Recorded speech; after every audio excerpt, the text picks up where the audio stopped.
Bonjour à tous, vous allez bien, j'espère. Moi aussi, je vais très bien. Alors, si c'est la première fois que tu découvres ma vidéo sur TikTok, je t'invite à t'abonner à mon compte TikTok. Si c'est la première fois que tu découvres ma vidéo sur cette vidéo sur YouTube, alors je te conseille de t'abonner à gauche ou à droite ici. C'est écrit s'abonner quelque part. Tu cliques sur s'abonner et tu actives la cloche de notification pour ne rien rater prochainement. Et en plus, laisse-moi une pouce bleue, cela me motive. Merci beaucoup. Alors, ce matin, je suis venu vous parler de deux choses. D'abord, pour le problème de rendez-vous à l'ambassade, surtout au Togo et au Cameroun. Et la deuxième chose, j'aimerais vous parler de votre certificat B2. D'accord. Alors, pour attaquer le sujet, vous n'êtes pas sans savoir qu'actuellement au Togo et au Cameroun, il faut avoir le FORAP Souchtimung d'abord avant de pouvoir avoir un rendez-vous pour votre demande de visa. D'accord. Mais bon, cela s'inscrit du côté formation professionnelle, hein, pas du côté au pair, volontariat ou bien les cours de langue. On n'a pas besoin de FORAP Souchtimung là-bas, à mon avis. Maintenant, vous n'êtes pas sans savoir qu'actuellement, c'est compliqué d'avoir un rendez-vous à l'ambassade, spécialement du Togo et du Cameroun. Et il faut avoir le FORAP Souchtimung d'abord.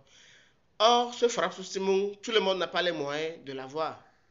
Parce que pour le faire aussi en Allemagne, vous devez avoir 411 euros. Vous devez dépenser au moins plus de 200 000 francs CFA pour l'avoir. D'accord. Maintenant, il y a un réseau que moi-même je ne connais pas, hein, qui est actuellement ici. Bon, bref. Surtout pour l'ambassade de Lomé, il y a un réseau et ils prennent des rendez-vous aux gens de façon clandestine. Mais c'est un bon truc, d'accord. À l'ambassade même, il n'y a pas de rendez-vous. Mais il y a un réseau, eux, ils arrivent à le faire et ils peuvent avoir le rendez-vous. Mais sauf qu'il faut les payer d'abord. Et c'est un réseau que moi-même je ne connais pas, d'accord. Si je connaissais, j'allais vous donner. Alors, qu'est-ce qu'il faut faire? Étant donné que les centres de formation n'acceptent pas dépenser leurs propres 411 euros pour vous faire le rendez-vous, pardon, pour vous avoir le FORAP Simon, alors qu'est-ce qu'il faut faire? Déjà, même avant de me donner votre dossier, pour que je vous obtienne un contrat de formation, préparez 411 euros quelque part pour déposer. D'accord? Parce que pour ne pas avoir des surprises désagréables après. Parce que c'est mieux de se préparer pour les 411 euros. Et après, bon, même si le centre de formation refuse de dépenser leur propre argent pour faire le FRAP sous Simon, alors vous-même, vous pouvez dépenser pour le faire. J'espère que vous avez compris. Maintenant, si vous n'avez pas aussi les moyens, le temps que moi je serai en train de vous chercher le contrat, cherchez les 411 euros pour déposer quelque part. Là, pour que le moment arrive, si vous avez le contrat, moi je puisse aussi vous lancer en même temps le document du FORAP Sustimum. Apparemment, ça ne dure pas, c'est 3 semaines seulement. Le FORAP Sustimum, quand bien même que ça coûte 411 euros, ça prend juste un délai de 3 semaines et vous allez l'avoir. Et facilement, vous aurez votre demande et vous aurez votre rendez-vous à l'ambassade. J'espère que je me suis fait bien comprendre. Et c'est valable pour ceux qui sont au Togo et au Cameroun. Parce que c'est dans les deux pays actuellement, à mon avis, que avoir le rendez-vous à l'ambassade est un parcours de combattant. D'accord? Donc, du coup, je ferme ce paragraphe-là. Maintenant, parlons du certificat B2. Moi, je conseille à tous ceux qui veulent faire actuellement la formation en Allemagne de ne pas se déranger pour avoir le B2. Parce que arriver en Allemagne, même si vous avez un contrat de formation Pflegefachmann, c'est-à-dire les soins infirmiers, cette formation-là qui dure 3 ans, si vous avez en Allemagne, je vous assure que le B2 que vous avez reçu dans votre pays en Afrique ne valent rien, ou bien ne vaut rien plutôt, lorsqu'on va vous faire les cours en allemand, parce que vous n'allez rien comprendre. C'est là que vous allez vous rendre compte en fait que votre niveau B2 est sûrement leur niveau A2 en Allemagne. Et il y a même des gens actuellement même qui démissionnent de la formation soins infirmiers parce qu'ils ne comprennent rien. Ils ne comprennent rien des cours. Parce que le cours est enchaîné. Tout est en allemand. Vous ne comprenez rien. D'accord? Le B2 ne vous sauve pas. Si vous avez la possibilité d'avoir le C1 ou bien, je pense qu'il y a aussi le C2, non? Si vous avez la possibilité d'avoir le C1 ou le C2 dans votre pays, tant mieux. Mais si vous n'avez pas les moyens de continuer au C1, C2, moi je vous conseille seulement de rester en B1 et de choisir la formation d'aide-soignant, Pflegefahrhelfer ou bien Altenpflegehelferausbildung. Maintenant, ce qui est bon dans cette formation de Pflegehelferausbildung, c'est que les cours de langue sont intégrés. Vous allez remarquer que la formation d'aide-soignante est seulement de 1 an. Ou bien, bon, si vous voulez faire en temps plein, 1 an, à temps partiel, 2 ans. Et je pense que c'est en temps partiel que les cours de langue sont intégrés. Donc, du coup, vous devez demander un contrat de 2 ans en temps partiel pour votre formation d'aide-soignant et pouvoir bénéficier des cours de langue intégrés. Cela veut dire quoi? Vous qui avez le B2, je vous conseille de faire aussi la formation d'aide-soignant. Parce que si vous choisissez la formation de 3 ans, Pflegehelfermann ou bien Pflegefachfrau en même temps, vous allez vous mordre les doigts parce que la langue va vous déranger.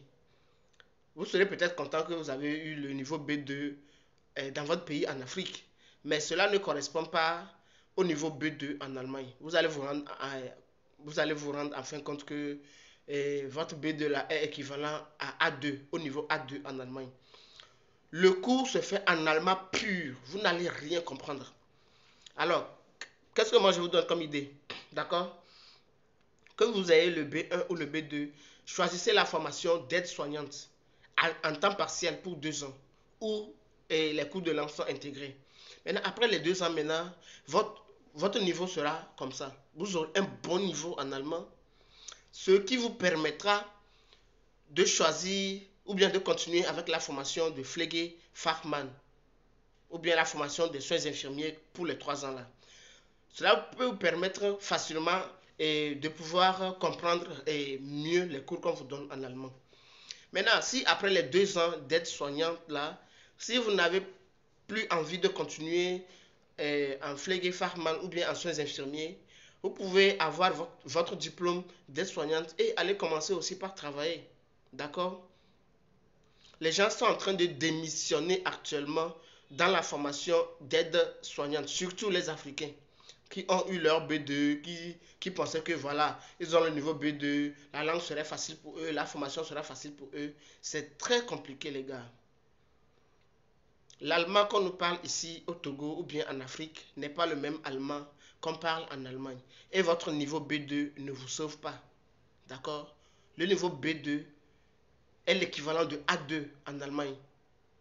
C'est pas moi j'ai dit ça. Vous-même arrivez avec votre B2, vous allez vous en rendre compte. Donc du coup, qu'est-ce qui est bon? Choisissez la formation d'aide soignante pour le temps partiel pour 2 ans là, où les cours de langue sont intégrés. D'accord? 5 ans, ça ne vous fera rien. 2 ans pour la formation d'aide soignante où les cours de langue sont intégrés.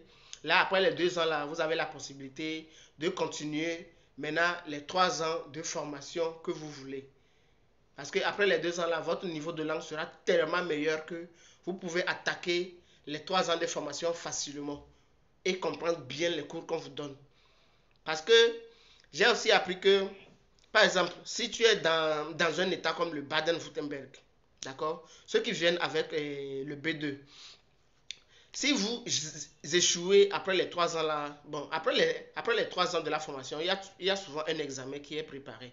Maintenant, si tu échoues à cet examen, on te donne la chance encore de pouvoir passer un deuxième examen. Si tu échoues encore, tu n'as plus la chance de passer l'examen soins infirmiers dans cet état. Donc tu es obligé d'aller dans un autre état. J'espère que vous avez compris les gars. Votre B2, ne dépensez plus pour votre B2 parce que vous avez les moyens. Laissez votre B2 là, laissez tomber.